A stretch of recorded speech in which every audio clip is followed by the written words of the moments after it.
We'll call this meeting of the Yuba City City Council on July 6, 2021 to order. The governor has declared a state of emergency to exist in California as a result of the threat of COVID-19, while the governor recently issued Executive Order N-07-21, which lifted certain orders and associated, thank you, Brian, there are still public health directives in place. Executive Order N-08-21 also allows local legislative bodies to continue to hold meetings via conference calls while still meeting state transparency requirements. The public's health and well-being are the top priority for the city of Yuba City, and you are urged to take all appropriate health and safety precautions. The meeting is utilizing the Zoom application for this live broadcast. For this meeting, we'll be using the questions and answers functionality of this tool in order to accommodate public comment. On your device, the question and answer section of the app is located at the bottom of your Zoom screen. For those that would like to comment during this meeting, please enter your comment into the question and answers portion of the app and be sure to state the item you will be commenting on. During the public comment of each item, staff will read aloud the comments provided by the public for all to hear for that specific item. May I have roll call, please? Mayor Boomgarden. I'm here. Vice Mayor Shaw. Here. Councilmember Espandola. Here. Councilmember Harris. Councilmember Kirchner. Here. At this time, I would invite our city attorney to read the closed session items for us. Thank you, Mr. Mayor. There's one item for closed session. Item A, conference with legal counsel, potential litigation pursuant to Government Code Section 54956.9D1, one case. All right, any comments from the public on this item? Overwhelmingly no in the presence here. No public comment. All right, so we're going to adjourn to closed session to reconvene at approximately 6 p.m. It's okay. I'm going to blame it on Mr. Eschman. Just because he's smiling.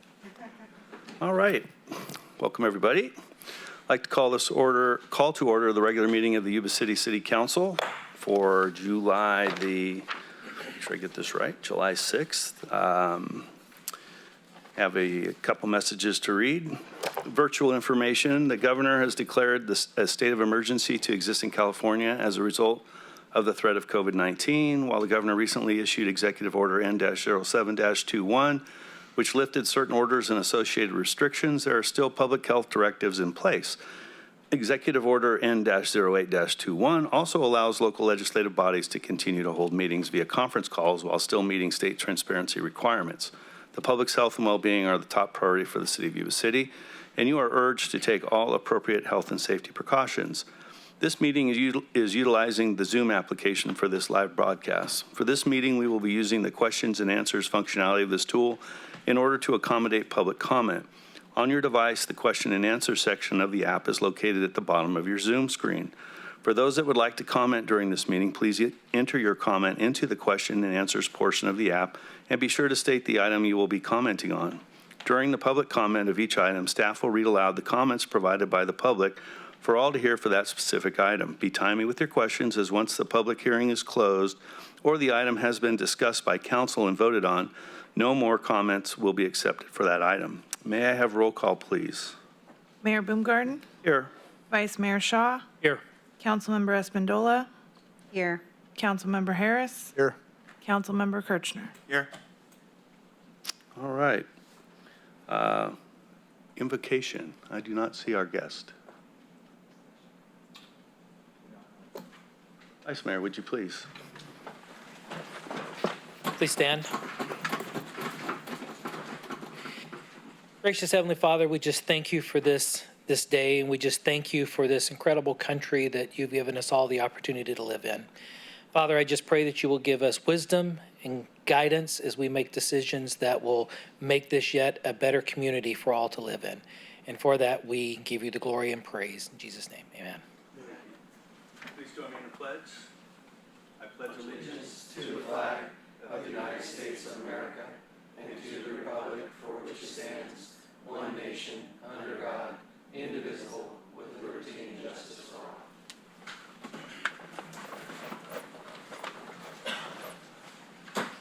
Mr. City Attorney, could you please give us a report on our closed session items? Thank you, Mr. Mayor. There was no reportable action taken in closed session, and if we could also let the record reflect that Mr. Harris was available at 5:02 p.m.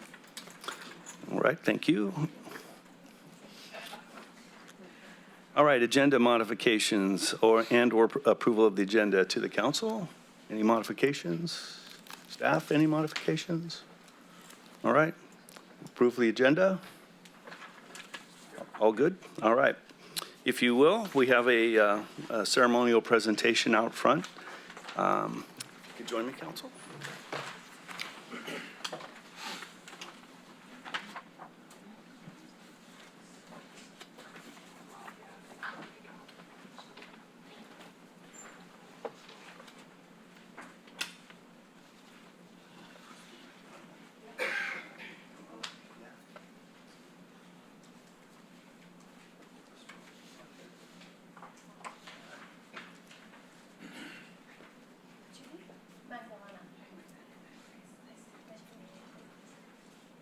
All right.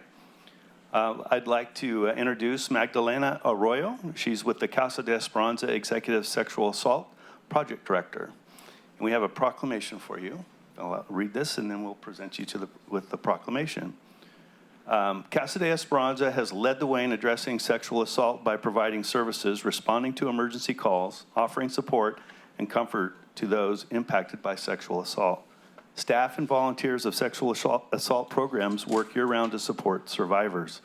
Casa de Esperanza serves to improve the quality of service for those most profoundly and directly impacted by sexual violence. Casa de Esperanza requests public support to bring the real hope for freeing victims from the tragedy of sexual violence to create a future where all women, men, and children can live free from violence and exploitation. Now, therefore, it be resolved that I, Mark Boomgarden, Mayor of the City of Yuba City, and on behalf of our entire City Council, in recognition of the important work done by the sexual assault programs in cooperation with Casa de Esperanza, do hereby proclaim the month of July 2021 that no means no. Women and men working together can make a difference in the fight against sexual assault and gender violence in our community. Proclaim this 6th day of July 2021. Magdalena, here's the proclamation. Thank you. And I'd like to offer you the opportunity to say a few words. I really would just like to thank everyone for the proclamation and for the time of your day to hear about this and bring up sexual assault awareness. We are hosting 3 events for Casa de Esperanza. One of them will be July 15th. We're doing a denim day, so we ask that individuals and agencies wear denim to support victims of sexual assault who have not received justice for the clothes that they are wearing. We are also asking females 12 and older to participate in the self-defense classes that we are hosting. You can find more information on our Facebook page. And additionally, we will be doing the Men's March for Walk a Mile in Her Shoes at the Sutter Yuba Mall on July 24th from 11 to 2. So if anybody, men, would like to join us, that would be amazing. You can bring your own shoes. Oh, that's awesome. If you could find 4 more each of you, that would be great. If you can find high heels in size I 11. will look. I won't ask how you know that, but Because I walked before. you did. And you need You can make your own. many socks. Okay. Well, thank you. It's great to have you here today to receive this proclamation. And we'll get a photo.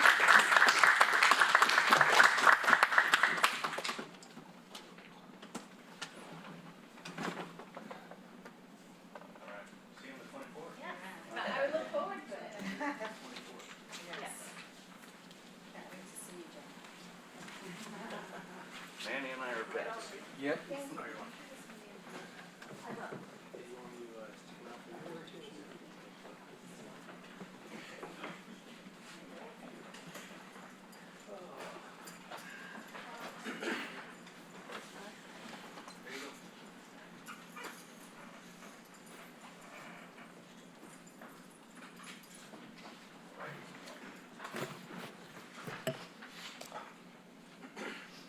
I'm serious about the socks. And Band-Aids, whoever brought that up. All right. Item number 2 on our agenda is COVID-19, the discussion and action on measures to mitigate the impacts of the COVID-19 coronavirus pandemic. This will be presented by our city manager, Dave Vaughn. Mr. Mayor, members of council, good evening. Tonight marks an opportunity for us to start to move past this item. We'll be introducing the outdoor dining ordinance later this evening, which will start the process for us to be able to remove the emergency declaration on July 20th. So I'm excited to report that, and I have nothing else to report. All right. Any comments from the public or questions? Any from our council? All right. Any from the public on the technology side? No public comment. Thank you. I remembered. All right, public communication, appearance of interested citizens. Due to COVID-19, residents are encouraged to attend the city council meeting via the web conference or submit comments by email. Consistent with public health guidelines for social distancing, limited seating is available in the council chambers. If an attendee does not have facial covering, one can be provided. Comments may be made either at the council chamber podium. Please participate via web conference or email if you are ill or have been exposed to COVID-19. Before we ask for folks to come up, I know I have a card from Manny Cardoza.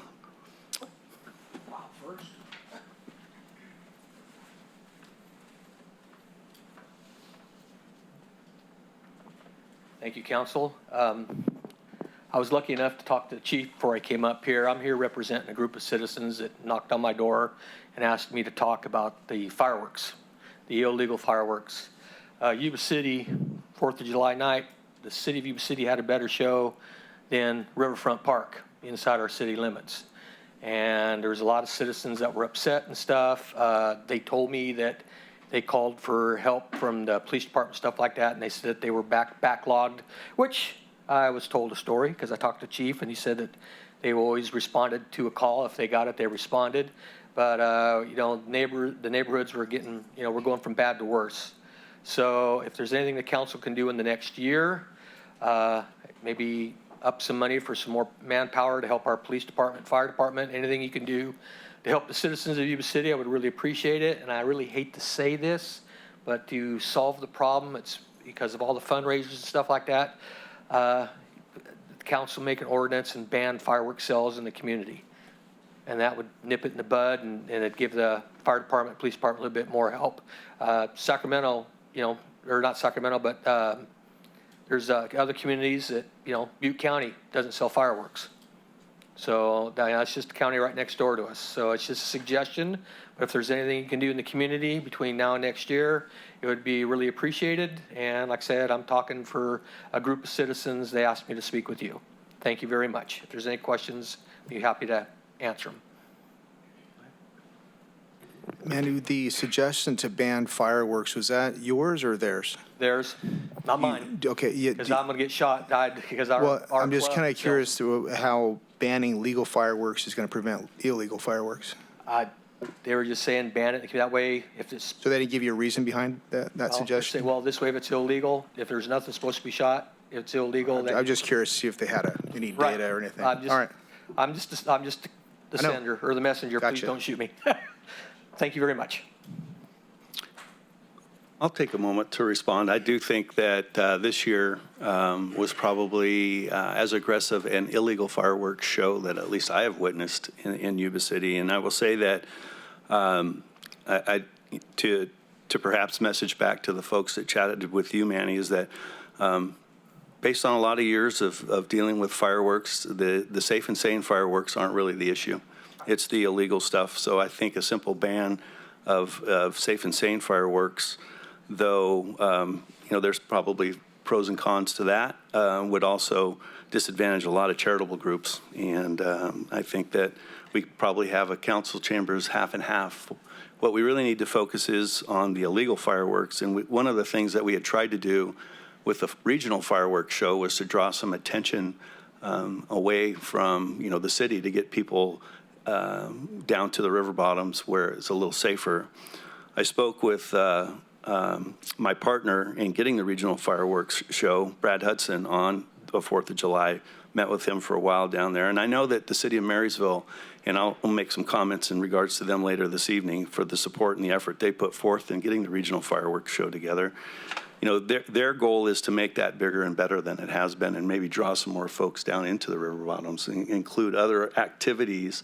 But this year, things happened so quickly for us to even get the show by, with the June 15th, that, there wasn't a lot of notice, and there wasn't a lot of I heard several people say, oh, I didn't even know they were going to have the fireworks show.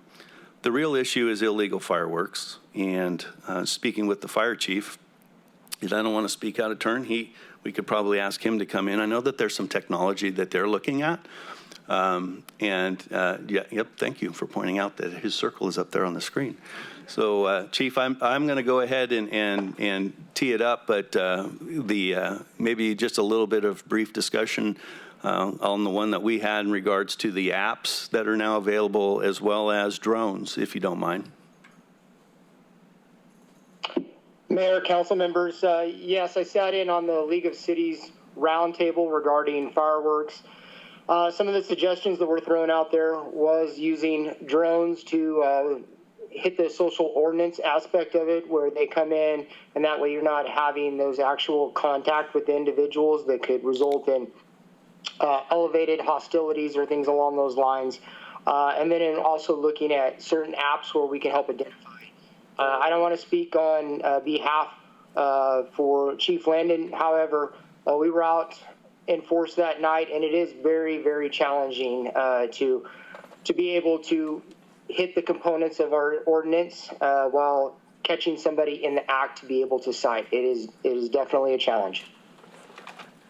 Thank you, Chief. And as a former chief who used to patrol, I absolutely 100% echo that.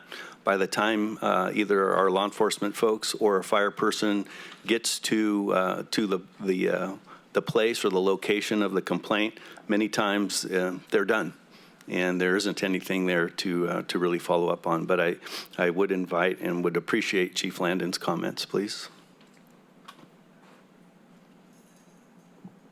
So I hope this is on. Gotcha. Just, you actually, Mayor, you just covered the exact part of it that creates the issue. And the issue is compounded by legal fireworks, because when you're out there at night, as soon as it gets dark, everybody in the world is letting off the legal fireworks as well as the illegal fireworks. And what happens is you have kids over every single street in every place in Yuba City. So when an officer or anybody is out there, the awareness goes up significantly. We have to decrease our speeds, and it becomes really problematic. You can see a firework go off. It may take you 10 minutes to get 2 or 3 blocks because that particular area you're trying to get to has all kinds of family events. So I'm not in favor of ever banning the legal fireworks, because I do understand the fundraising portion of that, but it does compound the illegal portion of enforcement. I know in the time that I took a quick spin just to take a look, I saw your officers out in force, and listening to the radio saw the fire department. So I think that, we're doing what we can. I think if we can take advantage as a city of some technology, I think maybe we can have a little bit more of an impact. And I know that I have confidence in Chief Landon and Chief Alexander and their staff. I'm sure you're doing some post-incident analysis or after-action reporting on what we can do in the future. So appreciate that. Through the mayor, I just want to clarify, for Butte County, they do ban, except in the cities of Orville and Gridley. Those cities still provide legal fireworks in those areas. And having the opportunity to be here and in Sacramento, and my family lives in Colusa, this issue of illegal fireworks is really becoming problematic regionally and statewide. Sacramento is having quite a bit of activity as well. So I think your points and how your conversations of doing the work that you're talking about, I think it's important. But also the point that, to do these fireworks that you've done, taking the lead, Mayor, it's also an opportunity to bring people together in a real positive, safe environment. So I received some texts from community members that said thank you because fire people were showing up, police people were showing up in certain parts of the community that they were responsive that they didn't see before. So I think that there's kind of a mixed review of some of those things, but I was hearing mostly good things about our police and fire. Good. Through the mayor. Yes. If I can just add one comment that speaks volumes about both of our departments. It was the 4th of July, and both departments, police and fire, were out in force, manned up, dealing with a ton of stuff because you had not only the illegal stuff, altercations from people having too much libations and everything else, and structure fires and dumpster fires. But what speaks volumes is Chief Landon, your command staff and yourself were out and not with your families on the 4th of July. And Chief Alexander, yourself and your command staff was out and not with your families on the 4th of July. And I think this entire council will join me in thanking both of you and your command staffs because you guys stepped way up and beyond protecting our city. So I want the public to know what sacrifices you guys made. Well said. Anybody else?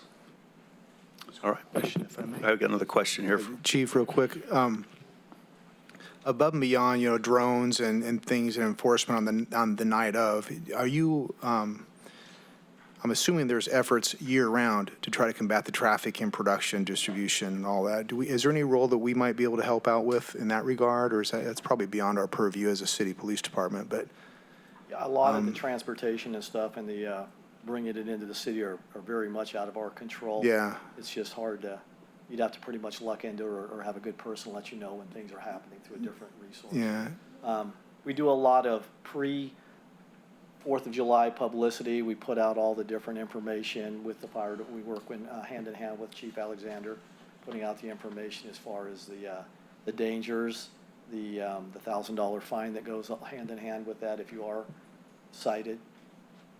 so there is, I think it's either state or federal or both. There's task forces, if you will, working on that. Okay.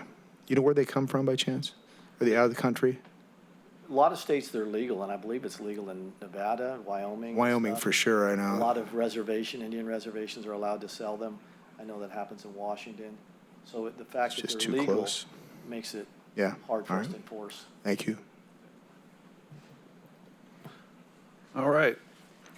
I don't have any other speaker cards. Anybody else in the audience want to speak to the council this evening? Okay. How about online? No public comment. All right. We will move to the consent calendar. All matters listed under the consent calendar are considered to be routine and can be enacted in one motion. There will be no separate discussion of these items prior to the time that the council votes on the motion unless members of the city council, staff, or public request specific items to be discussed or removed from the consent calendar for individual actions. We do have some consent items tonight that warrant recusals. To my fellow council people, excuse me. If you need to recuse yourself from any of the items on the consent calendar, please state that item number and announce your recusal now. I myself have to recuse from item number 6. Mr. Mayor, I need clarification. Is it District 7? Item number 7. Item 7 is where I reside? Okay, so I have to recuse. And I'm number, I think, 5, right? 7. 7? Yes, item 7. Item 7. It's District 5, item 7. But I'm good, right? You're good. I know District, So here's my notes. Well, I have to do, I'm recusing myself from item 6. The vice mayor and councilmember Harris will be recusing themselves from number 7, item number 7. That is correct. and I have one other question. Number 5 talks about Dunn Ranch, which is about 200 yards from my house. That's an addition that we're doing, right, Diana? This is for the CFD. So do I need? You don't have to recuse yourself from that All one, right. just 7, All right. not 5. We good? Yep. Okay. So we're going to have some recusals on item 6 and 7. How about the rest of the consent calendar? Through the mayor, move to approve consent items 4, 5, 8, 9, 10, 10.5. Second. All right. Through the mayor, Yes, sir. before there's a vote, did you want to bring this out to the public? Yeah. Thank you. We've got one of those CFD things tonight too, don't we? Just one. Any comments from the public? Any online? No public comment. All right. Have a motion and a second for the items that the vice mayor put forth. All those in favor signify by saying aye. Aye. Any opposed? Hearing none, those items pass, and I will pass the baton over to you for number 6. Thank you, Mr. Mayor.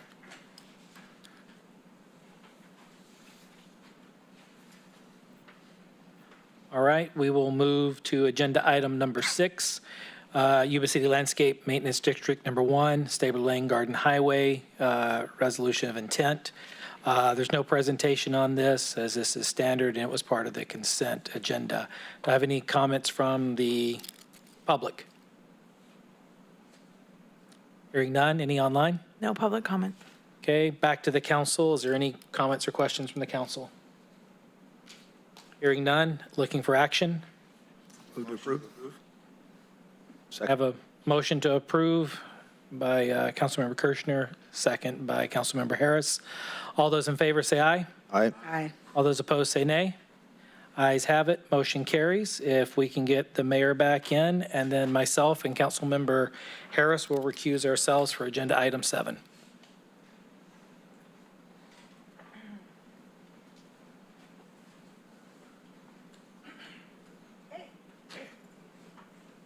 I vote yes.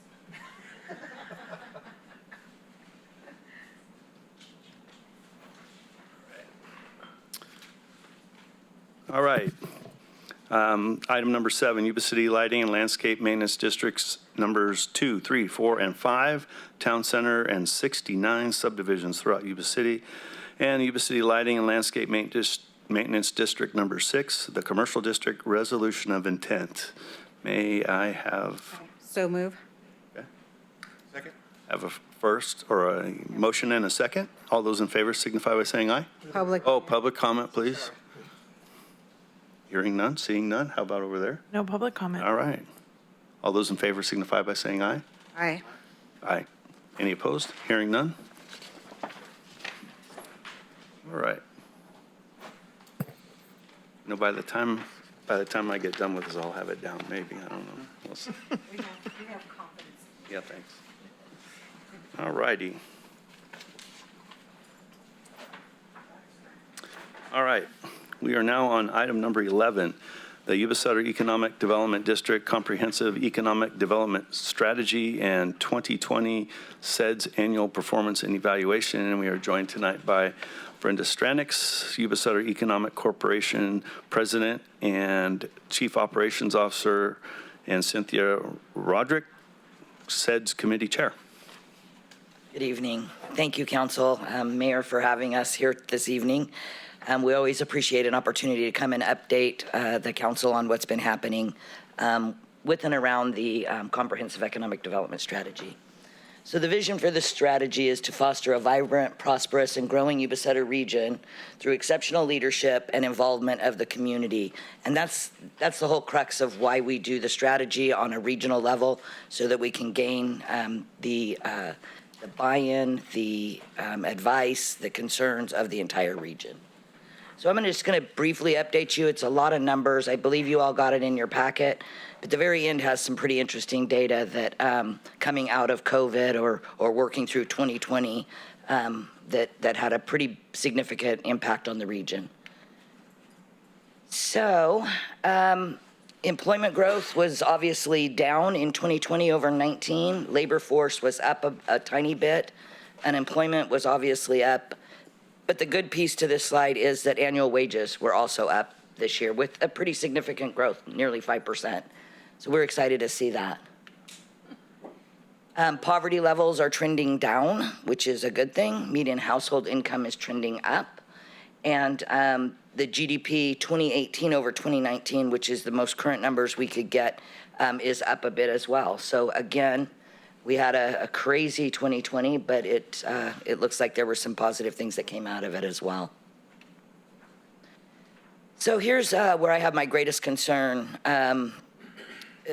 Our high school graduation and diploma rates are abysmal. We have got to figure out what is going on in our school systems and getting these kids educated. It changes a bit at the bachelor degree level and the postgraduate degree level, but all the way through associates, we've got to figure out what the secret sauce is and get these kids graduated and moving through an education. So each year, every 5 years, and we did it in 2020, we developed the big 5-year strategy. We came before you, you all adopted that and participated in it. And then each year, we go through and we determine if we're meeting the goals and the objectives of the action items that were included in that. And in Yuba City, staff reported that one of the noticeable goals and achievements that aligned with the seds tactics, now mind you, you have lots and lots and lots of projects across the city, but we have to line them up with what the objectives were from the plan, was to improve and modernize infrastructure, promote transit planning to move people throughout the region, and housing development. And as you're all aware, there was a big approved Richland housing project. My goodness, I just went right through it, huh? Can you get me back? That was adopted and ready to get started here fairly soon within the city of Yuba City. Thank you, ma'am. Oh, back one more. There you go. I can't go back with this, huh? So here's what I wanted to kind of talk about post-COVID, or we're still, I guess, mid-COVID to some degree. As you all know, we had an immediate response to our business community. This is something that I'm very proud of. We developed and sprung up a loan program for businesses in the region. We had checks in the hands of folks by April 13th for Yuba City and Sutter County businesses. We were far and ahead of the PPP and the EIDL, the SBA money that came into the community. And for many of those businesses at April 13, they weren't sure they were going to survive, another 30 days. So they were grateful for those checks. Of the 14 businesses that were funded in Sutter County with that Sutter County loan program, 12 were in the city of Yuba City, 2 were outside in the unincorporated areas. Eventually, through the CARES Act funding at the county, of that $250,000, we were able to forgive of the $250,000, we were able to forgive 210 of that. All but one is paid in full, and the remaining balance is very low, and they're paying to term. So super excited about that. We also did 3 rounds of grant funding through the CARES Act, 134 grants totaling $2.8 million. Again, the majority of those grants were to Yuba City-based businesses, 104, and received about $2.3 million. And then along came the PPP, or the SBA Payroll Protection Program. 1,053 businesses were assisted, representing 9,874 jobs. That was $47 million went into the city of Yuba City in the hands of local business owners. These loans were forgivable, and the majority of them have been forgiven. We will get data as that progresses, but total of $55 million in the county, nearly $56 million. Then we had the Payroll Protection Loan Program. Another $114 million in the county were funded, $93 million within the city of Yuba City, affecting about 14,700 jobs. Then the EIDL, or Economic Injury Disaster Loan Program, came around, so another $24 million landed in the county, with $22 million of that landing in the city of Yuba City. I'm getting to my point here. Then the California Relief Grant Program came, and at the time this was produced, this PowerPoint, 160 businesses were assisted with another $2 million, and some nonprofits. And I guess my real takeaway for, or what I want you all to be aware of, is that there was a total of $203 million so far. This doesn't even count the second rounds of EIDL or PPP to Sutter County businesses, and 168 million of that got placed in the hands of our Yuba City businesses. So we were glad to be a part of all of that. We continue to help our businesses through the forgiveness program or the new grants that are coming out, et cetera.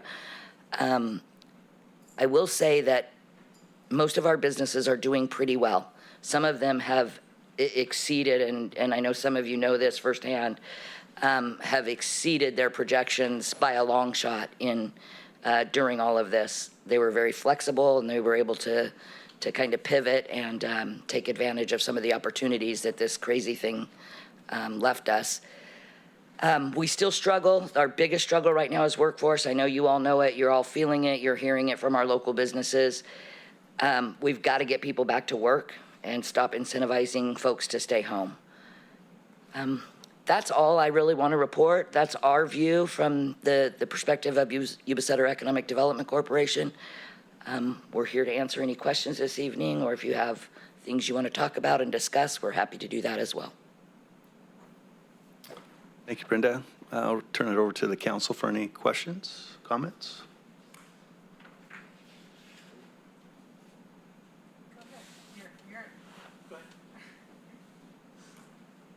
Thank you. Brenda, it's very encouraging to see that many local businesses and the help that they received, and I know your office is small but mighty with the team that you have, right? So in all those numbers that you presented, did EDC have input in the multiple, or were you just aggregating the data of, how this is rolling in, or were you, can you kind of clarify on that, how many of those businesses you actually supported in the process and worked them through, if you have any of that kind of information? Sure. So we were instrumental in, number one, developing the initial emergency loan program for both counties. We stood that up fairly quickly, and like I said, we had checks in the hands of folks in mid-April, prior to mid-April. We administered that. We underwrote all the loans. We secured all the loans. We did every bit of it. We produced all the loan documents, et cetera. That's, we're pretty used to that. It was a different kind of underwriting criteria than we're used to. But we did all of that, and between the two counties and the city of Marysville, who put up a pot of money as well, I think we did about 35 of those loans immediately. Then in the 2 rounds of Yuba County CARES Act grants and the 3 rounds of Sutter County grants, and then we also administered 2 rounds of nonprofit grants for Sutter County, we probably touched and looked behind the scene of about 1,800 businesses locally. It was pretty intense, pretty amazing. That money started rolling out in July of 2020, and we've made final payments on the Sutter County side in January or the first part of February. So we really spaced it out, and there was an intent to that. We knew we weren't going to understand what the real nut to this thing was going to be for most businesses for a while. Some had other sources of special funding, others did not, but we kind of phased out or phased in the funding so that we could truly get an understanding of where those businesses were. By the time we distributed the final Sutter County, I want to say it was about $1.5 million. That was in January, February this year. We were really starting to see that businesses, thankfully, happily, could not show a net loss a loss of net revenue. So that means they were doing a couple things. One, either they were doing well on the revenue side, or they had learned to manage their expenses very well. One of the things that we did through all of the process, not just, I don't want to get into the weeds, but we really helped businesses understand the importance of looking at their profit and loss statement. What do their numbers mean? What are you looking at a balance sheet? What does any of that mean? So many of our young or small, very small businesses just did not have any idea.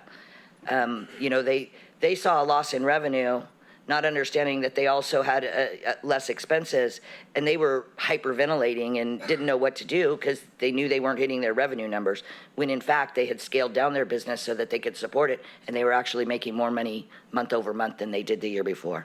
So it's been a really, it's been very enlightening for us to understand where the needs of the community are. We quickly also stood up in conjunction with the Chamber of Commerce, we provided some funding to the Chamber to help host some webinars, and some of you have participated in those, and we got basic information out. We then surveyed the businesses, we understood what they needed, what they wanted, and we developed other webinars that they were able to participate in.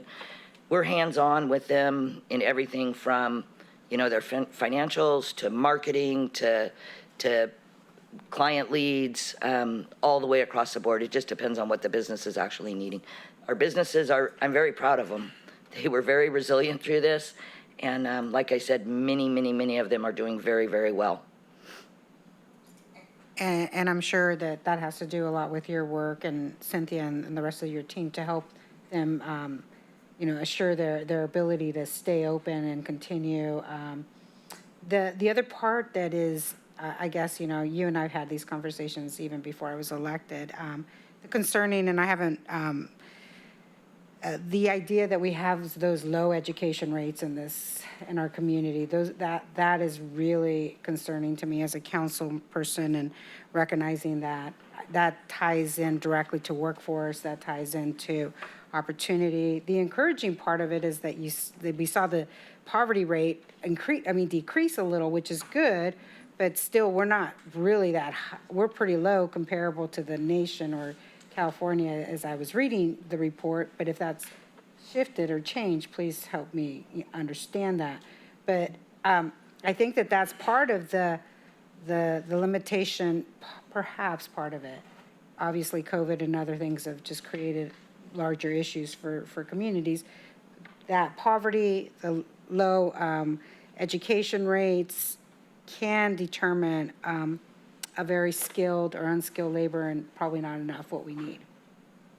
If we could just figure out a way to incentivize our youth to get their education at the high school level, go on and get an associate's degree at the community college level, and then figure out what they want to do with that.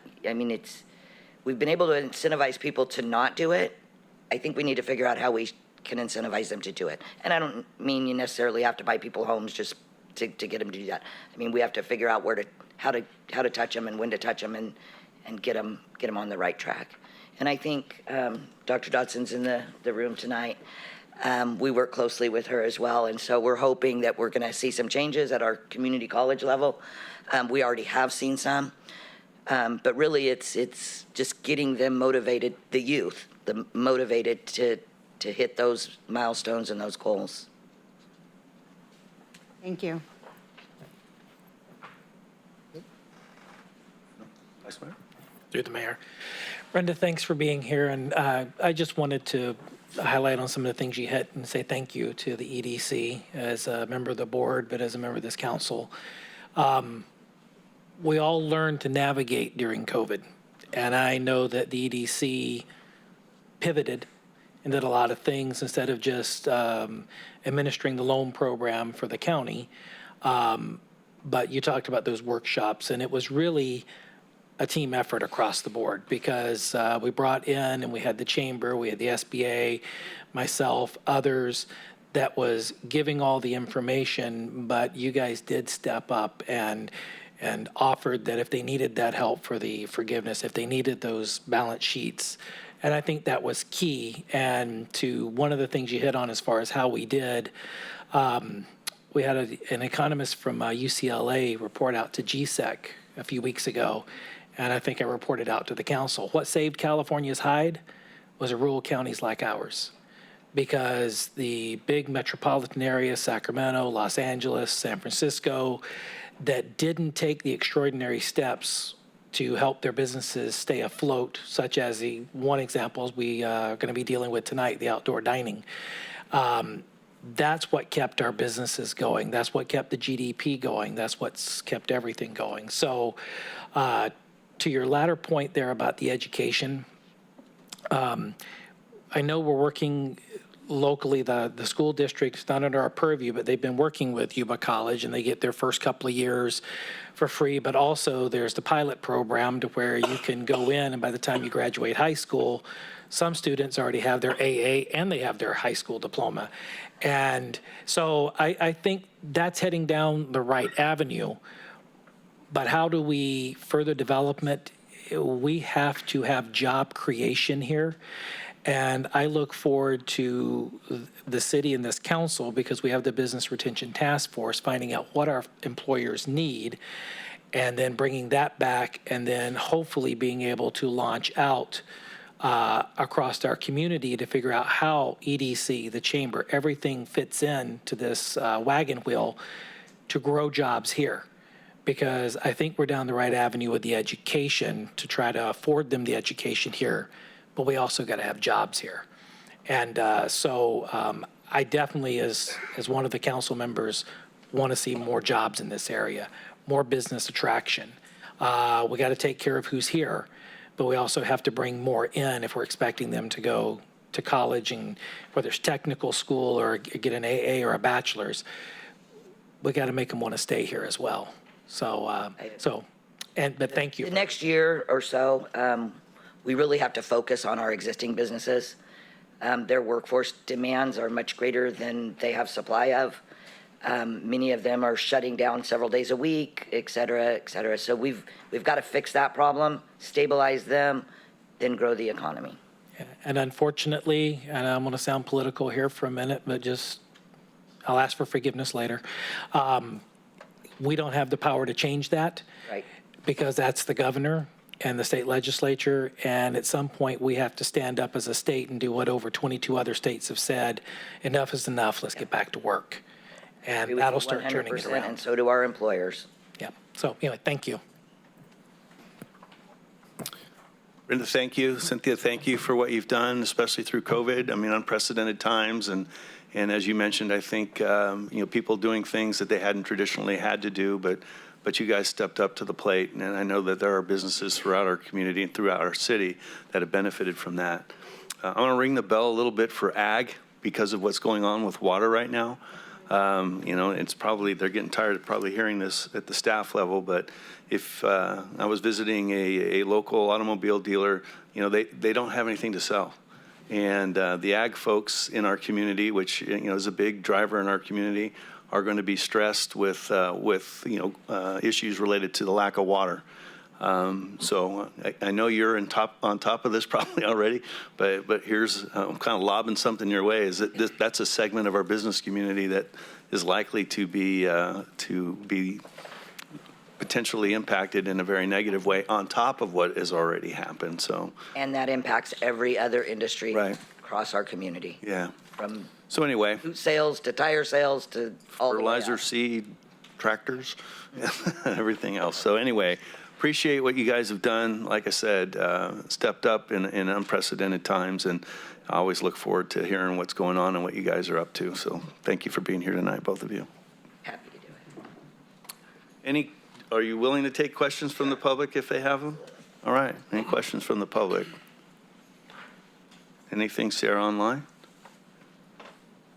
No public comment. I guess. All right. Thank you. Thank you. All right. Through the mayor, Yeah, we need to adopt a resolution. thank you. That's on my next page. Oh, I thought you were going to the next agenda item, sorry. All right, may I have a motion? I move that we adopt a resolution to approve the 2020 CBAD's performance report and updated appendices, and authorize the submittal to the United States Department of Commerce and Economic Development Administration. Second. All right, I have a motion and a second. to adopt the resolution as stated. All those in favor signify by saying aye. Aye. Any opposed? Hearing none, the motion passes. Thank you. All right. Here comes up one of my most favorites. The formation of item 12, formation. They really are favorite. It's just a little problematic to go through the steps, but we have you. Thank you very much. Formation of a community facilities district. This will be CFD number 2021-1 to fund municipal services and provide for future annexation within a certain area by unanimous written consent of the electors. This will be presented by Diana Langley, our Public Works Director. Good evening, Mayor and Council. Just when you think you have the process down, we change it because this one is a little bit different than the previous ones in that we are actually forming CFD 2021-1. And so on May 18th, City Council adopted a resolution stating its intention to establish the new CFD, authorize the levy of a special tax within the district, and authorize the annexation of future territory into the future annexation area by unanimous written approval. This resolution also set a joint public hearing on forming CFD 2021-1 and the future annexation area for tonight. The first property proposed to be part of CFD 2021-1 is the Dunn Ranch Estates Unit 1, which is a 56 residential lot subdivision located at the southeast corner of Arroyo Ranchero and Monroe. And then in addition to try to facilitate future annexations, we identified, we went throughout the sphere of influence to try to identify potential properties that could develop for residential development to include them in the potential future annexations to try to make the process easier as those projects come forward. So here are a few maps. Here's the Dunn Ranch Unit 1 subdivision. You have Monroe to the north, Arroyo Ranchero to the west, and the North Calusa Frontage Road to the south.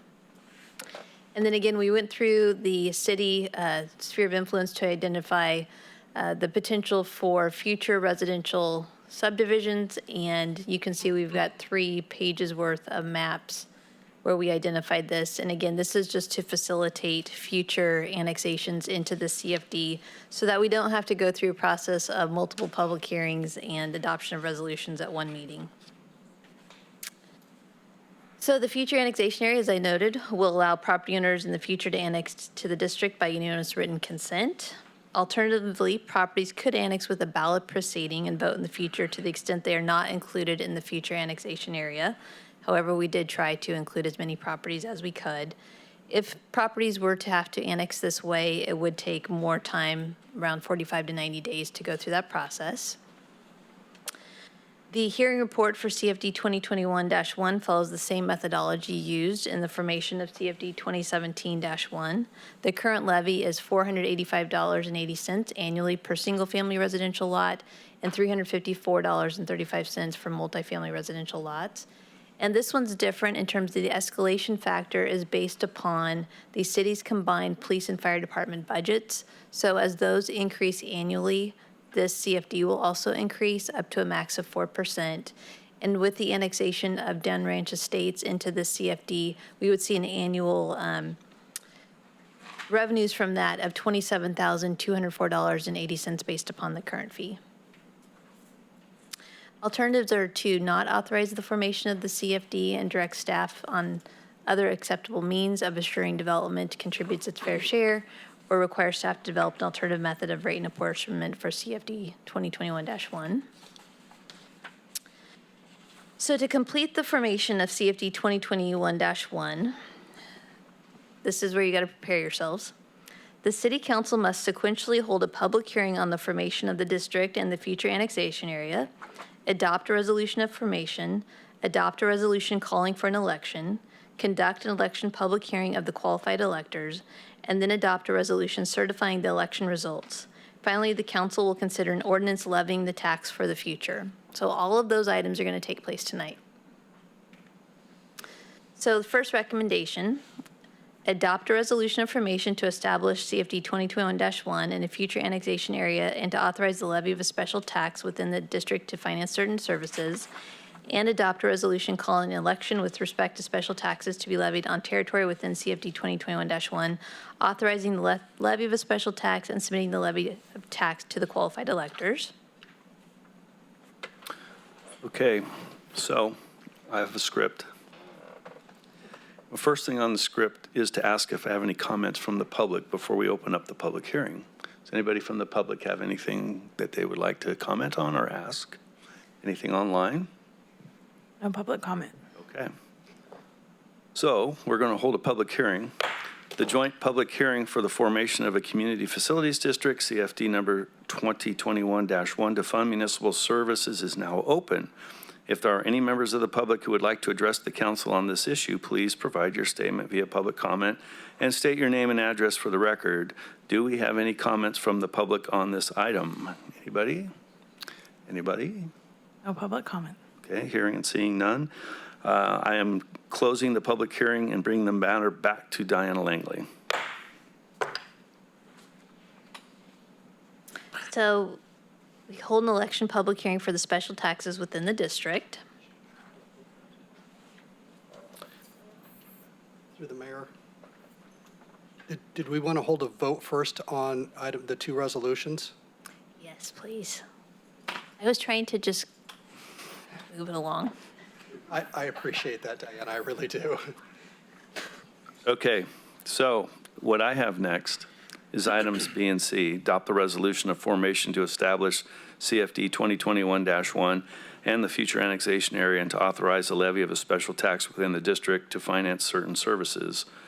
Adopt a resolution calling an election with respect to special taxes to be levied on territory within CFD 2021-1, authorizing the levy of special tax and submitting the levy of tax to the qualified electors. So is that what you're referring to? Perfect. So we need a motion and a second, please. I move. Thank you. Okay, I have a motion and a second for items B and C as stated. All those in favor signify by saying aye. Aye. All those opposed? Hearing no opposition, items B and C have passed unanimously. Now holding the election public hearing. Hold an election public hearing for the special taxes within the district on initial property, Dunn Ranch Estates, Unit 1, subdivision, tentative subdivision map number 20-06 into CFD 2021-1. All right. The election public hearing on the formation of a community facilities district, CFD number 2021-1, to fund municipal service is now open. If there are any members of the public who would like to address the council on this issue, please provide your statement via public comment, state your name and address for the record. Do we have any comments from the public on this item? No public comment. All right. Hearing no further comment on this issue, I'm closing the public hearing and bringing the matter back to the city clerk. City clerk, are there any ballots? Yes. Would you open them, please?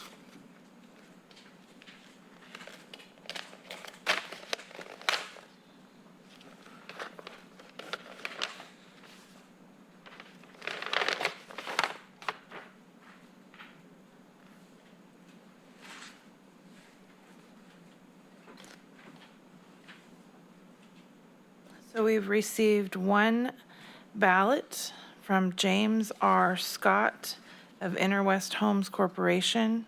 Total votes 14 yes in favor. All right. Do I bring it back to you, or do I just go ahead and go Just for the E? keep going if you'd like. Huh? You can keep going if you'd like. You Okay. have another resolution to adopt. We are looking at items E and F. Adopt a resolution, this is item E, adopt a resolution making certain findings and declaring and certifying the results of an election approving special taxes in CFD 2021-1 as reported by the city clerk. Item F, waive reading and adopt an ordinance authorizing the levy of the special tax within CFD 2021-1. Council. Through the mayor, move to approve items 12E and F. Second. All right, I have a motion on items 12E and F, second as well. All those in favor signify by saying aye. Through the Aye. mayor. Oh. Public, So sorry. Yes, thank you. thank you. I almost got away with it. Anybody from the public? No public comment. Okay. I think we had all those in favor signify by saying aye. Aye. Thanks. Any opposed? Hearing none, items 12E and 12F pass. unanimously. Thank you. Thank you. Do we have any more of those coming up? From this point on, they should be much easier. Thank you. All right, item 13, rescinding the levy impact fee. Diana. So in October 2007, the City Council adopted development impact fees that included a levy fee, and this table shows the levy fee based upon the land use. So here's the land use, here's the 2007 levy fee, and then where the levy fee is today based upon escalation factors. So you can see for a single-family home, it's just under $4,000 per unit. The purpose of the levy fee is to fund levy improvement capital costs attributable to new development to ensure that levees are adequately constructed and reinforced to protect new residential and non-residential development. The levy fee applies to new development within the city as well as the city's sphere of influence, and currently the city has approximately $2.15 million available in levy impact fees. In June 2010, property owners within the Sutter and Butte counties approved an assessment district to fund the local share of improvements to both the Feather River West levee and the Sutter Bypass East levee to provide properties within the Sutter Butte Basin with 200-year and 100-year flood protection. Sutter Butte Flood Control Agency is nearly complete with the Feather River West levee project, which has been funded by state grants, federal appropriations, and local matching funds from SBIFCA's assessment district. SBIFCA is now turning to implement projects in the rural southern portion of the Sutter Butte Basin. SBIFCA proposes to adopt a regional fee within the next few months and enter into collection agreements with all member agency land use jurisdictions that have the authority to collect development impact fees. And so this regional fee would reflect the full scope of SBIFCA's levee improvements and would be comprehensive, and that would be eligible to fund repairs, rehabilitations, improvements, including those beyond what is completed solely with funding from the assessment district and state grants to date. With SBIFCA's intent to implement a regional levy fee program that applies to new development throughout the Sutter Butte Basin, staff recommends rescinding the city's levy impact fee effective immediately.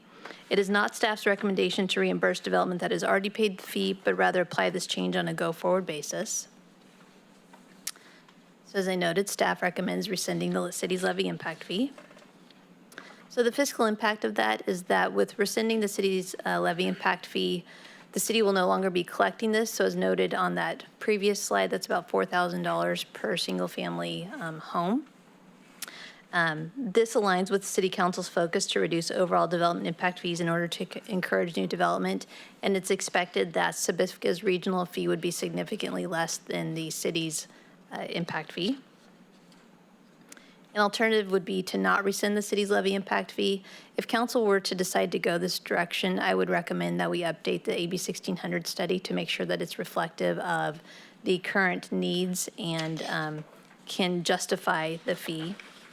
And so with that, I'm requesting that council adopt a resolution to rescind the city's levy impact fee effective immediately. All right, before I turn to the public, any questions from the council? Okay, seeing none, you have a speaker card from Heather Essman.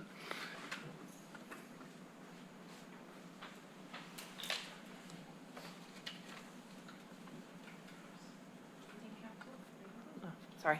Good evening, Council. I had a question because it wasn't clear in the staff report. What it looks like occurred in this instance is that since 2010, we've been collecting a fee that we really didn't need to be collecting, and it took until now for you to rescind that. So in the meantime, there's almost 2.2 million that's been collected. If I read this correctly, it says that currently the city is basically sitting on approximately that much in levy impact fees. So I'm not sure where that money's going to, what's going to happen to that money, because it wasn't clear in the report. They don't suggest, or at least staff's not recommending to reimburse those people who paid almost $4,000 for and if that's not going to be the case, that's fine. But I think that it needs to be clear what's going to happen with the 2.2 million then, since it wasn't mentioned in So- the report. I can address that. The city's actually been collecting the levy impact fee since 2007. The 2010 fees associated with the Sabifka Assessment District that they created after the implementation of the city's impact fee.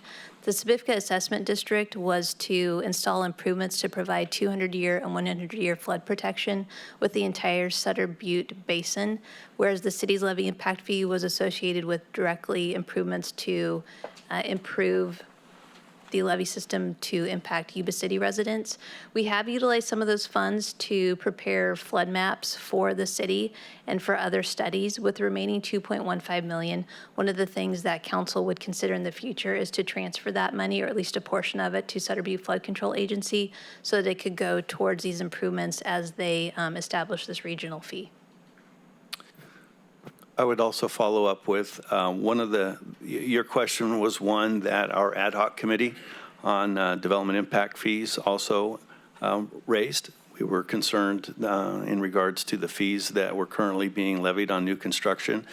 And we met with Mr. Michael Bissett, who's the executive director of Sutter Butte's Flood Control Agency, and expressed our concern, much as you expressed, what's this, why are we collecting this? What was the need? I think Ms. Langley articulated what the intent was, and I think that the funds are in there now for us to consider to the balance to do. But at this particular point in time, I think we were successful in working closely with our partner, Sutter Butte's Flood Control Agency, to eliminate a fee that, in our opinion anyway, was no longer necessary. I'd be happy to answer any other questions.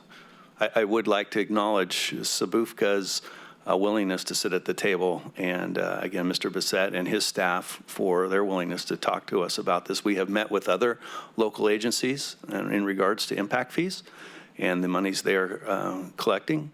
And in some cases, we've had a little bit of success. In other cases, they chose to raise their fees. So we're doing what we can to what we believe as a city council is reasonable. Is that address okay? You good?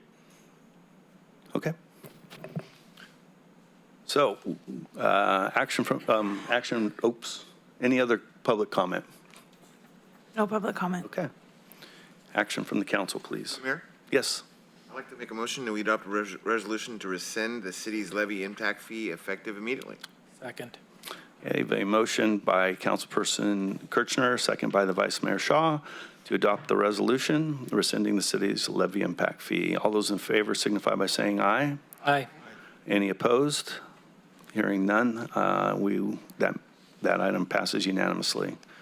We will move to item 14, Community Development Block Grant Program 2021-2022 Annual Action Plan. This is presented by Dave Vaughn, our city manager.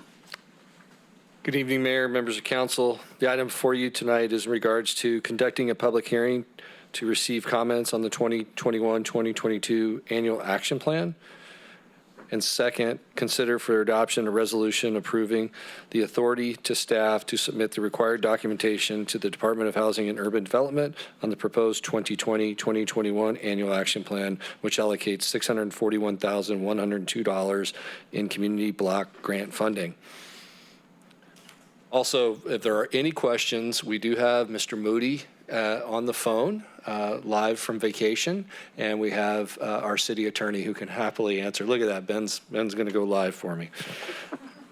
I promise I won't mess this up too bad, Ben, I promise. So background, the city is an entitlement jurisdiction receiving annual federal formula grant funds from the U.S. Department of Housing and Urban Development. The purpose of the CDBG funds is to provide a decent housing and suitable living environment and expand economic opportunities primarily for low and moderate income persons.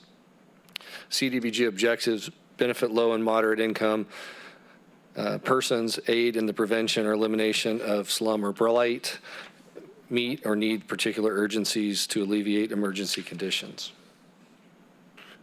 Yuba City income limits, CDBG definitions of low and moderate income. Low income less than equal to 50% of the area median income, AMI. Moderate income less than or equal to 80% of the AMI.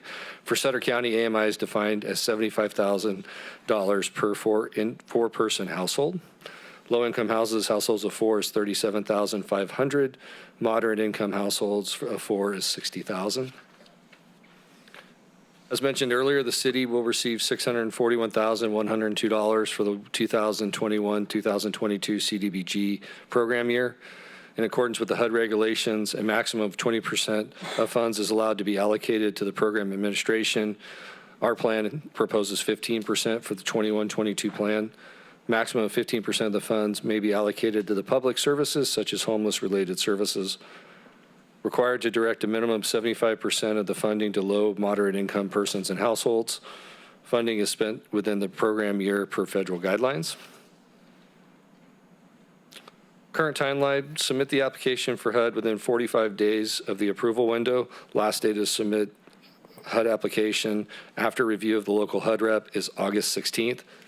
The action plan should be completed by the city and sent to the HUD rep no later than August 1st. Receive agreement from the HUD and funding. Staff administers the program to meet the June 30th, 2022 expenditure deadline and gathers reports for sub-recipients. Staff begins the process for next year's program mid-January to start accepting applications in February. Recommended allocations for this year include program administration of 15%, monies to Sutter Yuba Homeless Consortium, monies to fund a second homeless service officer, homeless liaison officer for the Yuba City Police Department, monies to Habitat for Humanity for housing preservation program, monies to the Freed Center to independent living and home repairs and modifications, City of Yuba City owner occupied housing rehabilitation program, and the City of Yuba City ADA sidewalk and public facility improvements. In addition, recommended transfers. Transfer $50,000 to owner-occupied housing rehab program to bring the total to $143,772,000. Again, recommendations, conduct a public hearing to receive comments on the city's CDBG 2021-2022 annual action plan, and after consideration, adopt a resolution approving the proposed CDBG 2021-2022 annual action plan and authorize staff to submit the required documents to the Department of Housing and Urban Development for processing. Questions? Questions from the council? Okay. Any comments from the public on this item? No public comment. Okay. The public hearing for the Community Development Block Grant CDBG Program 2021-2022 Annual Action Plan is now open. If there are any members of the public who would like to address the council on this issue, please provide your statement via public comment. State your name and address for our record. Any comments from the public during this public hearing? No public comment. All right. Hearing no further comment on this issue, I'm closing the public hearing and bringing the matter back to the council. The item before us now is the adoption of the resolution approving the proposed CDBG 2021-2022 Annual Action Plan, authorizing staff to submit the required documents to the Department of Housing and Urban Development, HUD, for processing. Through the mayor. Yes. Move to adopt the resolution approving the proposed CDBG 21-22 annual action plan, authorize the staff to submit the required documents to HUD for processing. I second. Okay. Go ahead, Mr. Harris. Okay. Have a motion and a second for item B. All those in favor signify by saying aye. Aye. Any opposed? Hearing none, motion passes. Item 14B. All right. Through the mayor, I just want to thank Ben Moody and his team and for also working with you along on the project. I think that we have all the things that our council has requested to improve in the process was implemented and done well this year. And you can see by the differences in the projects and how one of them is specifically the City of Yuba City, the owner-occupied housing rehabilitation program. That is something that we're really, pleased to bring forward in our community. So I'm really happy with how this worked out this year. So thanks, Ben, and to your team, and to our city manager. He did okay in the presentation up there. You pulled it through. No, thank you. I have a big IOU for that one, and I appreciate the ad hoc's work that really kind of worked out the specifics behind the scenes. So thank you, and I'll catch up with you later.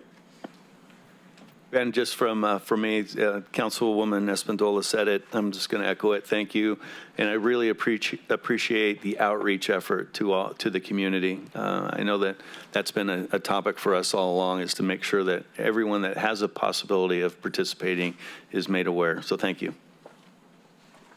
Yeah, and we definitely going to standardize that approach and then keep pushing for next year. So, all right, thank you. All right, moving to item 15, which is our outdoor dining ordinance adoption. Dinah Langley, Public Works Director. So first, before I get into this presentation, I really want to thank Ashley in Ben's department for preparing this presentation. That was very kind of her. So, during the COVID-19 pandemic, the city utilized its emergency powers to temporarily allow expanded outdoor dining for local businesses on an emergency basis under an outdoor dining policy. The outdoor dining policy was successful and well received by the community. However, with the pending end of the city's declaration of a local emergency, which is expected to happen on July 20th, outdoor dining would no longer be allowed under the city's emergency powers. To help address this issue, staff is proposing to formally codify the outdoor dining policy. Outdoor dining would be permitted on the dining establishment's private property, such as in parking lots, and in certain public areas, such as portions of sidewalks, if in compliance with ordinance requirements. So outdoor dining would be permitted subject to the following parameters: an over-the-counter application for ministerial approval and administrative permit. All of this would be done through the Development Services Department. Review would include pedestrian and vehicle access and safety. Outdoor dining space of up to 1,000 square feet. Larger spaces will require a conditional use permit and planning commission review, and the space must be located within 30 feet of the business. Operations must be consistent with the hours of operation for the existing business and must be between the hours of 7 a.m. to 10 p.m. or 11 p.m. on the weekends, including Thursday, if 400 feet or more from a residential district. No additional parking requirements if standards are met. So no additional parking is required when the outdoor dining area is less than 1,000 square feet, as long as either the on-site parking requirements are met before the addition of the outdoor dining area and there is enough parking remaining to facilitate parking needs as determined by the Development Services Director. It also includes site furnishing, design, review, including materials and lighting. All outdoor dining furnishing shall be of high quality, commercial grade, and designed for outdoor use and must be approved by the Development Services Director prior to use. And the requirements for site cleanliness and public health compliance. One of the elements to minimize litter and debris where table weight services provided, the plates, glasses, cups, and utensils must be made of permanent, non-disposable materials such as glass, ceramic, and metal, and high-quality, non-disposable napkins. So there are things in here to try to address the consistency, quality, and then also the cleanliness of the outdoor dining area. Semi-permanent structures, facilities, fixtures, or buildings may be allowed in a portion of the public right-of-way. Upon approval, permanent structures only allowed through separate review via applicable building codes. Obligations to repair and maintain use of public right-of-way and to provide protection for city interests and immediate access for public utility and related uses. So we can basically go and talk to the business and tell them that we need to access the public right-of-way. Also, compliance with all applicable federal, state, and local laws, including the building, fire, and electrical codes, ADA regulations, California Department of Alcoholic Beverage Control regulations, regulations governing the sale and services of food and beverages to the public, and nuisance and threat to public health and safety. And there's mechanisms within the ordinance to ensure compliance, including suspension, termination, and revocation proceedings. City staff is currently coordinating with the Ubisoter Chamber of Commerce and Downtown Business Association, as well as utilizing city resources related to business licenses and social media accounts to coordinate the implementation of the proposed ordinance. And so the recommendation is to conduct a public hearing and then introduce by title only an ordinance to update the Yuba City Municipal Code to allow for continued use of outdoor dining and waive the first reading. Okay, questions for Ms. Langley? Through the mayor. Yes. Ms. Langley, those businesses that have expanded during the state of emergency, do they have to reapply or are they grandfathered in? What is their process if they're already utilizing this? They'll need to reapply. And so one of the things that Ben's department is proposing to do is send a letter to the businesses letting them know of the new processes and anticipated implementation dates, put the notice on social media, and then also, like I said, coordinate with the chamber and DBA to have them send info to their contact groups as well. So they'll be making contact with those businesses and then also other businesses to let them know that this is available to them. Okay, thank you. Any other questions from the council? Comments from the public? No public comment. All right. Public hearing for the outdoor dining ordinance is now open. If there are any members of the public who would like to address the council on this issue, please provide your statement via public comment. State your name and address for the record. Do we have any comments from the public on this item? No public comment. All right. Hearing no further comment on this issue, I'm closing the public hearing and bringing the matter back to the council.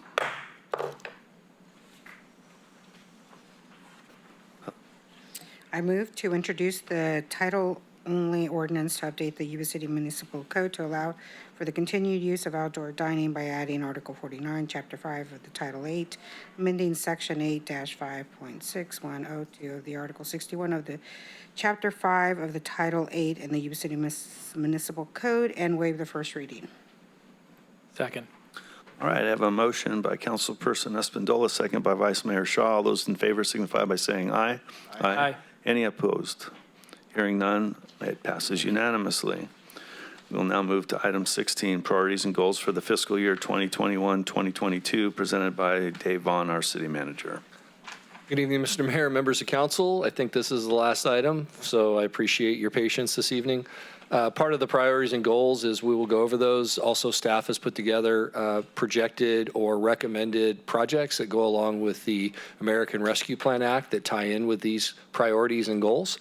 So lastly, we will be asking you to adopt a resolution making these goals and priorities for FY 2021 and 2022 a part of the public record. So with that, we sat here in May of this year between staff and council and had a lot of great discussion around what would be priorities, what would be goals coming out of a set of goals and priorities that the city had held for approximately 18 months.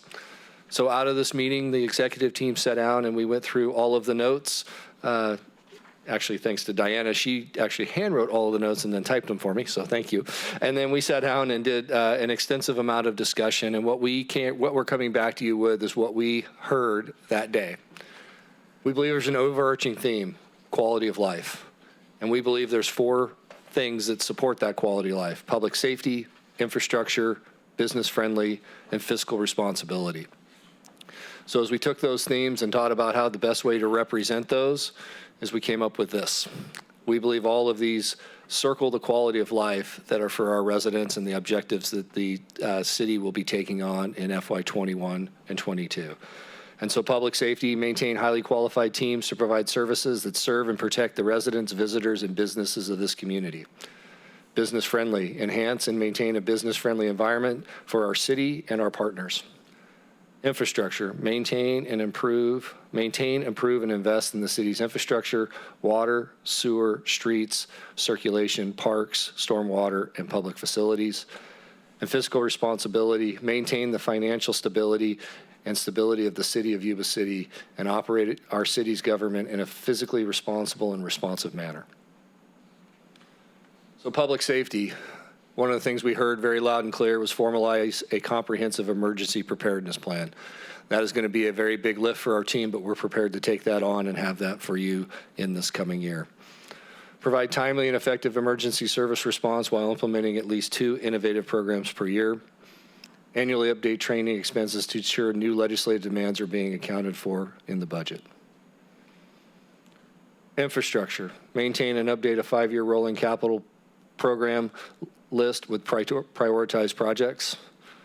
Continue to pursue other financial participating from partnerships from federal and state and local agencies such as grant and matching programs. I got a typo in there. Business-friendly, develop and maintain programs and policies to promote, attract, and retain local businesses, support a vibrant and attractive, accessible downtown, which attracts residents and visitors to enhance tax increases, sales tax increases, jobs, and quality of life. Fiscal responsibility, pretty big buzzword running around, but it's something that's important to us. Cybersecurity, as well as continue to evaluate methods to increase city revenues. So as part of this effort, the team sat down and talked about HR 1319, which is the American Rescue Plan Act, and tied projects to priorities. Business-friendly, Plymouth Street downtown enhancement features. Another project, keep Yuba City clean. Fiscal responsibilities, focus on finance, IT, and cybersecurity, improve payroll systems, revenue reserves for supply chain impacts from COVID. Speaking to what the mayor spoke about earlier, we don't know what's happening with potential sales tax impacts, so reserve revenues for supply chain just in case we have an impact. Infrastructure, water treatment plant, electrical and instrumentation improvements, Harder Bridge sewer connection, the park at Harder development project, continue that, building that park. Public safety, police department evidence storage building, police K-9 training facility, and upgrades at Fire Station 2.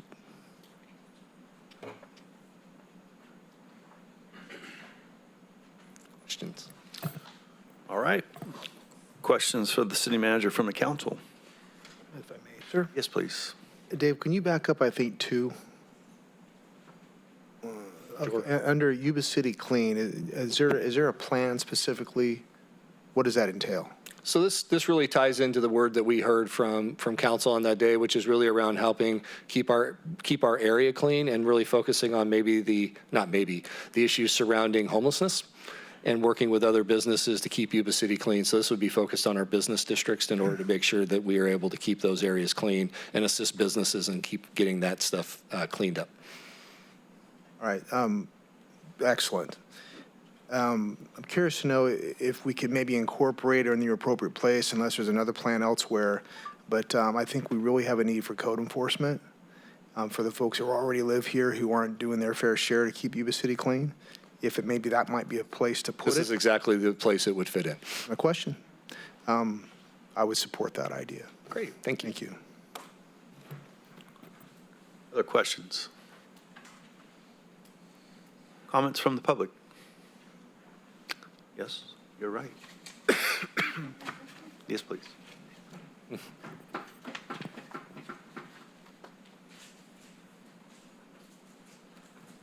You have my card there, but I'll state my name again. Sorry about that. My name is Heather Essman. I live on 2020 Lincoln Road, which is actually south side of Lincoln Road, but it's still within the city limits. You can look at the map. It's very complicated. But anyway, so I don't know what happened of the meeting. There was a meeting about a year and a half ago before COVID where we all met at Boyd Hall and talked about the priorities. And I just want to say first, I appreciate you having the public coming and discussing that. There was actually a very large group that attended. And I think that the city was a bit surprised how infrastructure, there were a couple of other things in there, but infrastructure was one of those items that people were really interested in. Don't like the potholes. There were a lot of other things that were listed on there. So I'm glad to see that this is in on the top list, the top 4. But there were a few things. So besides the typo on page 1 under infrastructure, I believe it's supposed to be participation. It is. Okay, so that would need to be amended, obviously.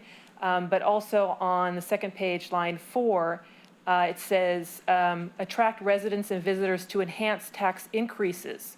I don't Sales think tax. you have tax increases involved, but perhaps revenues was probably the word you were looking for. Actually, the word was sales tax. Sales tax increases, revenues associated to sales tax. Okay, well, because it says tax increase here. It does. It's It seemed missing. like that would be business friendly. Yeah, it's not business friendly. Oh, okay. I mean, it might be, depending on the situation, but I normally wouldn't associate that. Yeah, revenues. Then also, under fiscal responsibility, in the presentation, I didn't, until we saw the presentation here, I didn't see where it says evaluate methods to increase city revenues. That's not on the list of projects there. It was basically putting some reserves aside for revenues, but it wasn't actually listed on as a project. So I'm curious what kind of projects that came up in the meetings where you would be able to evaluate methods to increase city revenues, because the number one thing that people are always worried about, and the easiest way is for tax increases. So I'm curious if what kind of projects were actually discussed that weren't related directly to tax increases, or were there tax increases also listed in there? So 3 minutes are up then. No, you got 5 right because there. you gave us a No, card. I've got 3, but I can give you 5. I have that power. I know, but I don't need that. I'll take the Okay. 3, but as long as I can get through the 3 without, you guys have I have the 3, and then you guys can talk. I would appreciate that in the future. Thanks. Okay. So part of the question was around increase in revenues. The reason it's not part of some of the projects is the projects that were represented are for the American Rescue Act and not necessarily for ongoing efforts, which would include things like property tax increases through development and those type of items as we continue to look for those opportunities as we continue to grow. I would add that the meeting that you participated in at Boyd Hall, we had a subsequent meeting here, and we had not as much public attendance, but we still gave it as much or more energy in regards to involving as much discussion as we possibly could around the quality of life issues. And I really want to give our staff a lot of credit for boiling it down into these 4 major areas as it relates to revenue increases. Obviously, as a city government, I think we're always taking a look at balancing the budget, and then also for those projects that we can't fund, trying to determine revenue sources for those, whether they be grants or potentially increases due to sales tax or what have you. I think we try to be pretty fiscally conservative. I think we've achieved that, at least quite, in my opinion, we have. But we will be tackling the issue of revenue generation, especially based upon what I think is going to be happening here in the second half of the year with some of the challenges that our business community is going to face with the ag. But so have we specifically targeted tax increases? No, we haven't had those discussions yet. Do I envision those perhaps happening? I think it would be normal. It usually does. It has in the past. And I'm sure those will be relatively well-attended and spirited discussions, especially with an election year coming up next year. So there are other means of generating revenue as well. I guess I'll take this opportunity to thank staff, and many of you are in the room. I know that we tasked you with coming up with something that was a little different in regards to priorities and establishing some things that we could actually get done. Not that once those got done that we're done, but we got 2 or 3 bullets on each one of those items, and we want to be able to do that with quality. So it's not just a bunch of ink on paper, and I appreciate the efforts that staff put together in coming up with these. At least from where I'm standing and sitting, they look like they're achievable. They look like they are meaningful, and I believe they are certainly something that will continue to add to the quality of life here in Yuba City. So I will invite comments from the rest of the council as well, please. Through the mayor. Mr. Vaughn, first of all, thank you, because I like what you presented tonight, because it's more of what we're used to in the business world. And it's a process that we can measure, we can evaluate, and keep following that circle around to make sure we're improving the quality of life. But I want to go back to one of your comments. As over the 4th of July weekend, I've traveled a lot of the roads through Yuba City. And that obviously would fall under the infrastructure. And that was part of the reason that we had those workshops, was to get us out of the weeds and back up to that very high arching goals and priorities so that we can tie back up. But in this, where is the roads going to fit in? Because we need 8 million to maintain. We only have about 2.5 to 3 million. Any future ideas on addressing our roads at some point through these funds, through surpluses, through anything? Because I think that's a lot of the stuff that's on people's minds is the roads, because they do beat the crap out of your car sometimes. Yeah, I won't disagree with that. I will get with Diana Langley and her Public Works team and come back with a priority of what is scheduled for road repairs, as well as what the future looks like, so that City Council and the public have a reasonable look as what the city has planned. All right, thank you. Mr. Kirchner? Yep. Mr. Harris? Yeah. Just circling back, Dave, to echo what Dave said, much appreciated on behalf, my behalf for your staff and everybody who's done so much work and all our department heads and beyond. It is a really good plan. I think it has all the traits of a really good plan in that, you have the overreaching umbrella of all the one topic of quality of life, which is why we are here, why we're all here. And then the 4 mini umbrellas and everything with underneath, which has action items and things that are measurable, and more importantly, things that are reasonable and obtainable. We don't want to set anybody up for failure, and we want all of our department heads and their staff to be successful, and we set reasonable goals, obtainable goals, and we get there, and then we keep going on and do always ask ways to improve. But I think that these things that we've talked about, you did an outstanding job. The roundtable must have been pretty enlightening when you all got together to put this together. But from extracting of all the discussions, the priorities, and I think you did a really good job of nailing that. And I'm looking forward to working with all of you as we proceed to accomplish them. So thank you very much. I really appreciate it. Thank you, Mayor. Dave, I really think that to add what my colleagues have already said is just repeating pretty much. I do think that one thing as a council person I struggle personally is with how to get this information out to the community, right? So our community understands the process of trying to engage people to be involved in the discussion of selecting these priorities and why they're important and how we arrive at those decisions. And sometimes, we make a lot of efforts to get people to be involved. And at the Boyd Hall, the intention was to host that and then to host several thereafter, and then COVID hit, so we weren't able to continue forward with those kinds of things. But maybe we have an opportunity to do more of that now as things are opening up, and really describe some of those things that we're talking about, with public safety and what does that emergency preparedness plan really look? Because we need the community to understand what that emergency preparedness plan actually is, because our communities can be the ones who respond to it. And some of these other detail work is really tough for people to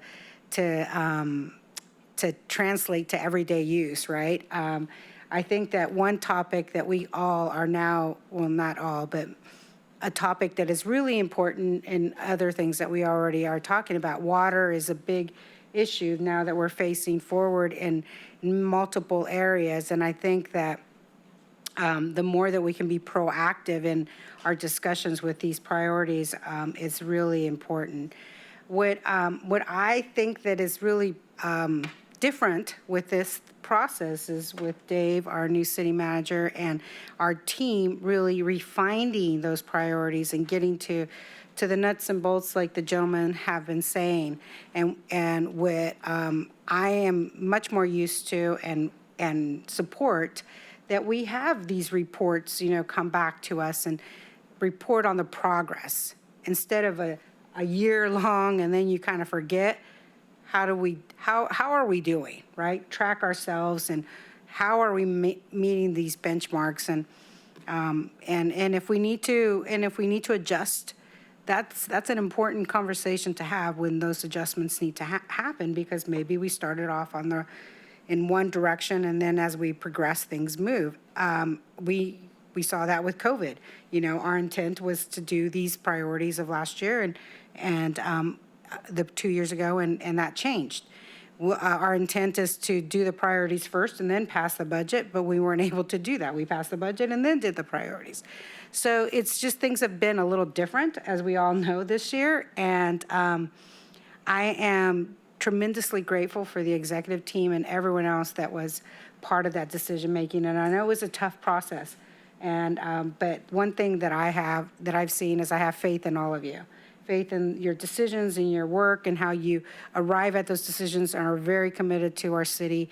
And every penny and dollar that is spent from this city, you take it really responsibly. And I really thank you for doing that. And I thank Dave for leading this process. It took us a little while to get the right city manager, and I think we've landed with a good one. And hopefully he keeps us for a while. So let's work on these priorities and show some progress and be accountable to our community. But I also ask, please, community, come and share with us and be present with us and help us in these decisions, because it's tough when only one person comes in and speaks. Thank you. Okay. At this point, we would be any comments from I think we got comments from the public. Anybody else on technology? No public comment. Okay.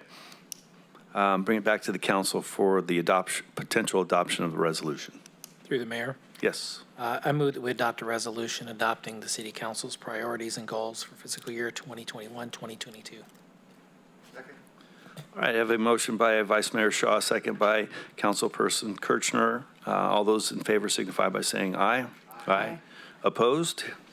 Hearing none, passes. Item 16 passes unanimously. Item 17, future agenda items. This is the opportunity to discuss with the city manager about items that came up in the meeting this evening that you would like to have brought back to the council at a later date. Are there any comments related to the agenda items that you would like for the next meeting? Seeing and hearing none. All right, we'll move on to reports and communications. We'll start off with Councilmember Espindola, please. You started off with me this time. Thank you. I'm on the list. Thank you. So in the last several weeks, as I mentioned, I think at our last city council, participate in the Regional Water Authority, yes. And so I'm part of, and I look at Diana because Diana and I are together on the committees or the larger committee.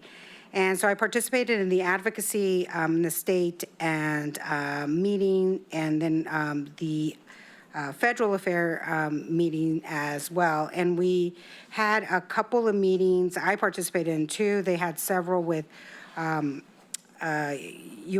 Senates and state and federal council people, Congress, to discuss the issues of regional water and the concerns in our area. And so I was able to lead the committee to start off the conversations. We met virtually with the U.S. Senate, Padilla's office, his chief legislative staff. And in that, we were talking about the concerns of water and the impact of drinking water, the impact of agriculture and water, the impact of cities and the rates and et cetera. From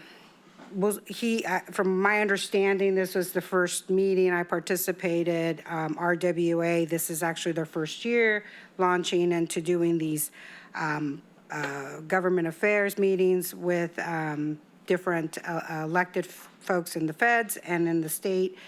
And that was one meeting I participated. I also participated in the meeting with Congressman Garamendi. He actually was present in that meeting, so we had a nice discussion with him. He is very in tune to the infrastructure needs. We talked about all those areas that we just briefly kind of summarized: the roads, the water, the treatments, transportation, air quality. It was a gamut of multiple conversations of needs within area water, and we talked about Sites Reservoir, the importance of Sites Reservoir, and that we really need to build it, not keep pushing that down the road, because that's surface water that we all need up in the Northern California, and Congressman Garamendi is very supportive of that.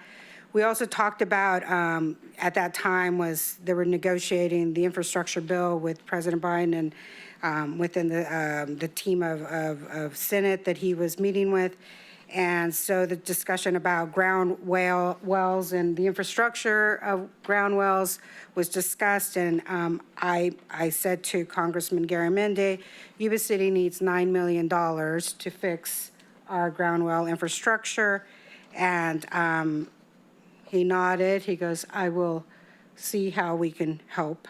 And I don't know if that's just a nice gesture, but we keep moving forward and bringing up that $9 million. Within the Regional Water Authority, we've had discussions of the region's needs of their water within Folsom and in the Sacramento, and we recognize that thankfully our underwater situation seems to be at a good place for us, but the concern that I've also heard from ag community that I'm connected with is the aspect, if there is a continuing drought for the following year, then how is that going to impact the growth or limiting of growth? And I think the mayor's presented some of that information about the limiting of deciding not to plant or plant certain things and how that affects the economy. So we had a long conversation about that with U.S. Senators Padilla's staff and Congressman Garamendi. So we had a full 30 minutes with both of them, and it was well and received and very productive, and they went on to meet with the others. And we had a debrief with the committees on both, and we have a plan of action to go back and do some review and discussion with some of their staff. We're planning perhaps a tour to bring them into different areas of jurisdiction and maybe convince them that Yuba City could have $9 million.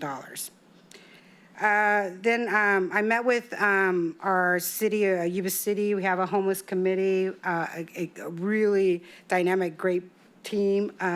We've come up with some different things that we want to present for the future for the council, about business tips, how to deal with homelessness in the areas of specific zone areas, because we looked at some data. We are looking at identifying if there's repeat issues with certain communities who are homeless, and that cleanup aspect of keep Yuba City clean. That was a conversation that came out of that committee as well. Let's see, local community events, some of the fun stuff. All the other things I just mentioned is a lot of fun, because if we can bring in infrastructure, more funding for that, and if we can reduce homelessness in our business area and just our community in general, all of that will help the quality of life of this community. I think the majority of us, I don't know, I know our vice mayor was there, attended the New Haven court ribbon cutting. That was fun. And then I also had the opportunity to keynote and speak, and a member of the Alliance for Hispanic Advancement. It was their 29th student scholarship dinner. They handed out, and our city manager was there. Thank you so much for being there. 21 scholars and athletes and their families were there. Also, the Yuba Sutter County Board of Supervisors were there. Dan Flores, Carbanes, Chairman Bradford, Vice Board Chair, whatever his title is, Fletcher. We had several Yuba City Unified School District Board members, and we also had the California Rice Commission who also attended. Another really great event and opening was that I think several of us attended, the 40th Yuba Sutter Arts Culture Keys Party. That's going to be a really cool event thing happening downtown Plumas. I also attended the Western Farm Workers Association, their 35th, believe it, 35 years anniversary dinner at Peachtree Club. Peachtree Club actually gives that as a donation for free for the association. They bring in all the food product and they cook it, and the chef cooks all the food specifically. That's part of their donation, which I think is a really wonderful thing to help out our farm workers. And then I was part of an event that our mayor is, and I think our vice mayor is super close to, the annual Children's Parade, and that was really fun. So had a good time on 4th of July, made it back. I saw all the fireworks from Sacramento to Yuba City and Colusa, and I recognized that there are illegal fireworks, just like everyone else. Thank you. All right, thank you. Next up is Councilmember Kirchner. Through the mayor. Thank you. It's been a long time since we've been here. At least it feels that way. So as Councilperson Espinola mentioned, I attended the New Haven ribbon cutting as well. Being a new kid on the block, I didn't really have anything to do with that facility, but it was pretty amazing to see up close what it is. It's pretty incredible. Out of all the speeches that day, the one that meant the most to me was the woman who was formerly homeless, who got up to speak, and that's when it got real. So I'm really glad I took the time to go over there that day. On the 19th, I braved the heat and hit the summer stroll for probably about 20 minutes. That's all I could take. But it seems like it was well attended, so I'm glad. The SASA, Sutter Animal Services Authority, we passed agreed on a budget, and we talked about all things chickens. And it kind of ties back to what we talked about tonight, is our priorities, quality of life. And it turns out that some of our businesses are having issues with that subject. And I think we will be remiss if we don't address that, because it ties in with our business retention task force as well. So we're looking at different options to deal with that problem. On the 23rd, I attended the active shooter training that was provided by Chief. Thank you, Chief, for providing the service for that. Also attended the opening for the Ubisoter Fair, which it looks like was a huge success this year. I think I heard 1.3 million was raised from the auction, the livestock auction. 1.4. Yeah. Hearing some of the numbers that the animals were coming in this year was just incredible. But it looks like it was really well attended. I helped out with my Quantum group on the first night. And usually the first night, as I can remember, really isn't that busy, but we certainly were. So it was great to see our community come out and support that. On the 4th, I was out there at the parade. I wasn't in the parade, but I was out there listening to some great music provided by our local musicians. And I'm back up on the 3rd. On the way to the Gold Sox game, I was asked to throw out the first pitch for the out at Peach Bowl it was the game before their championship game. It was the Peach Bowl against Sutter, and Peach Bowl won 5-4. That's what I got. Back to you. All right. Councilmember Harris, please.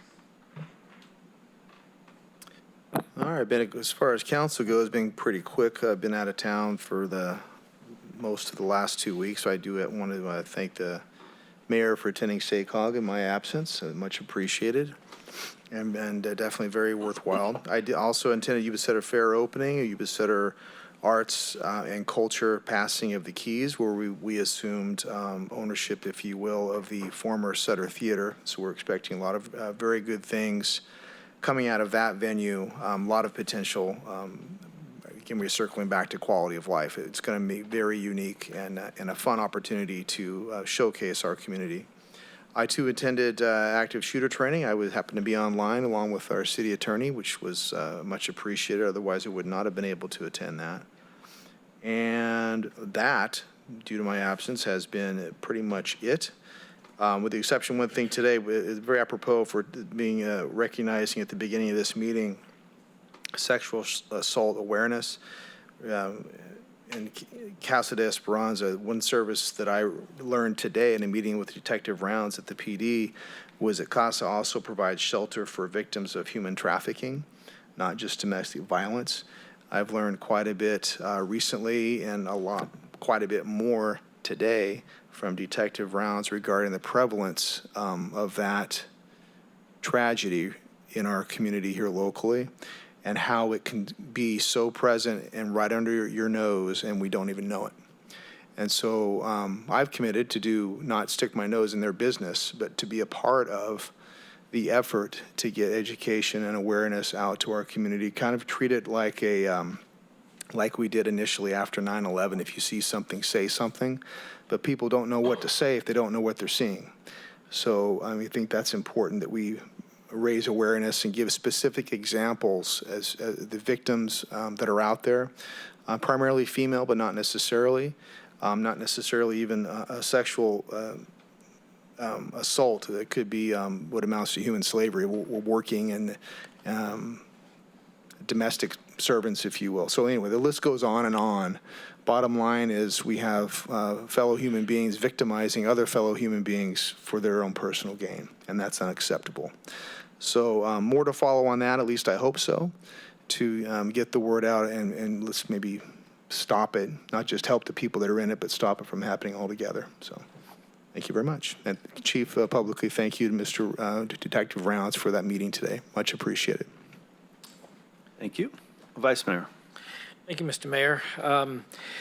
Had several things going on last couple of weeks. Start with transit. Transit Authority has entered into contract with the property actually over in Yuba County for the new transit facility.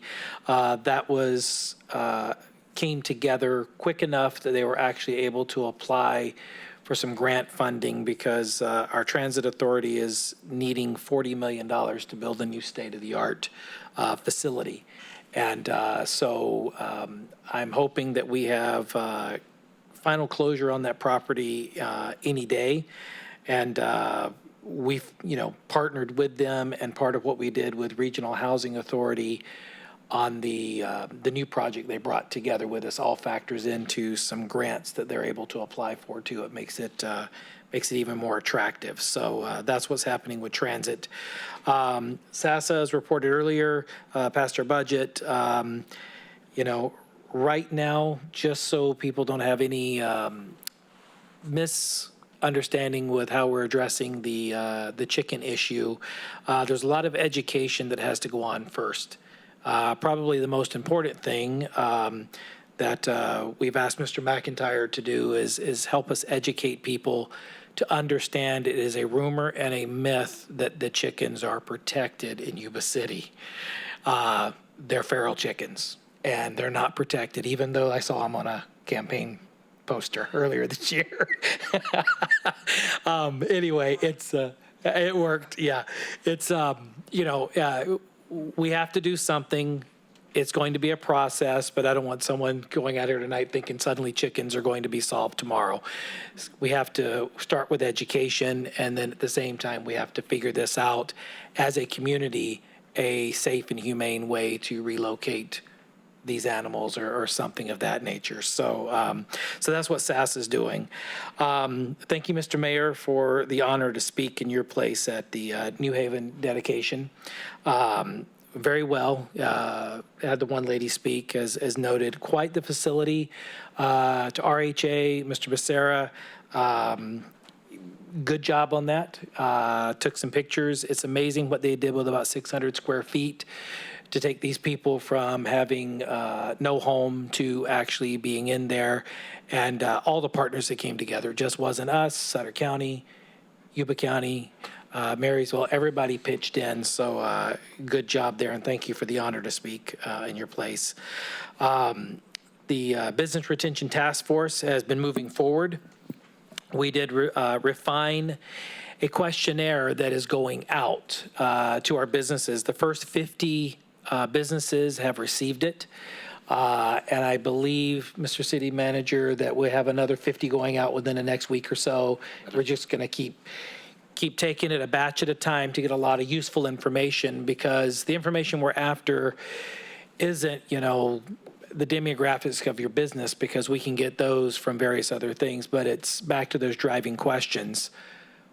What are we doing that's helping you? What are we doing that's hurting you? And what are we not doing that we should be doing, so that we can ensure we're business friendly and going forward? Let's see, like everybody else, attended most everything that everybody else has. Active shooter, the fair.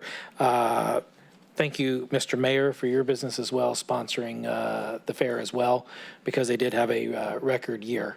Almost 1.4 million in livestock auction, and all that money stays here in the local area with these kids. So incredible job to Dave Dillaboo and the guys and ladies over there. And really, the 4th of July, want to just say thank you to all of our city employees. Because, we stated earlier with what was going on the 4th of July evening that really tasked our PD and our fire departments. But there was a lot of magic that happened that morning with the parade and those kids, and it was our public works, it was the fire department, it was all the departments of the city were there, and police, fire, everybody. And it creates something special. And Mr. Mayor, thanks for starting that so many years ago when you were fire chief. It really is a great way to start the 4th of July day. So with that, that concludes my report. Thank you. All right, thanks. Couple things. Thanks for covering the New Haven discussion. Sorry I missed that, but I know we had good representation, so that was great. I've had the opportunity to speak to Aquinas Group. I want to thank Councilmember Kirchner for that. Excellent questions. Speaking about outreach, probably need to do a little bit more of that. Super questions come from those groups, sort of an impromptu deal. You have a planned speech, but boy, the questions start coming in. You better be quick on your feet. And they're good questions. Also, did at the beginning of some emergency preparedness talks that the fire department's putting together a TED Talk on emergency preparedness. So I appreciate those opportunities to start spreading the word about emergency preparedness. And I know that Council Member Espindola and I will be gearing up that emergency preparedness effort again. I do want to acknowledge the Sutter Performing Arts Association. We talked about the Ubisoter Arts, but Sutter Performing Arts was really the people that got this theater thing going. And I believe it was back in 2007. John Toscano, the late John Toscano, Russ Clark, Susan Miller, Terry Tomlinson, are really instrumental in taking the theater to where it's at today. And I mentioned I had the opportunity to speak briefly. When I came in there as a fire chief, John Toscano said, "Hey, I've got this vision," and this theater was just a mess. And what it looks like today is just really awesome. And the Ubisoter Arts and Culture Group, I think will probably, not probably, they will very much likely turn this thing into a real asset for us down on Plymouth Street. I do want to continue the opportunity to recognize Terry Tomlinson, Susan Miller, Russ Clark, and Nancy Toscano, if we can get her at a council meeting for the efforts on the theater. Really, really strong work there. At the Ubisoter Fair, just real quick, Dave Dillaboo and that group, it was nice to have a corn dog and walk around the place. It was really well attended, and I don't know all the finals on stats and everything, but everything sounds really good. Another community event that I think speaks well to quality of life, of course. Couple of things I want to speak of. In the parade, you mentioned the parade. Everyone's mentioned the parade. Parade started in 2002, and it was a joint effort, fire department, police department, and Parks and Rec. And I really wanted to make sure that Jessica Peters gets recognition. She's a person that was there at Ground Zero at the parade start, doing a lot of logistics, and that's not easy, herding a lot of council people plus a lot of kids and parents and bikes and wagons and everything. And her and the youth commission did a really nice job on a kickoff down there. And then as you move down the street, the Ubisoter Symphony playing away was, it's just a very good feel. And as the vice mayor said, we had a lot of representatives from a lot of departments. I also recognized Lowe's and Clean Right, Build Right. They were also helping at the parade. This was the 18th year hopefully we can continue this thing for going on and on and on. I do think it's a great asset. As for fireworks, it was awesome to bring that back again. One of the intended things was to diminish the illegal fireworks. I'm not sure that that's been a success so far, but the fact that we have this event in our community again after about a 16-year hiatus. And I would really like to shout out to our colleague, Brad Hudson from the Marysville City Council. Marysville really stepped up this year. As you know, we weren't sure whether we were going to be able to have people down in Riverfront Park.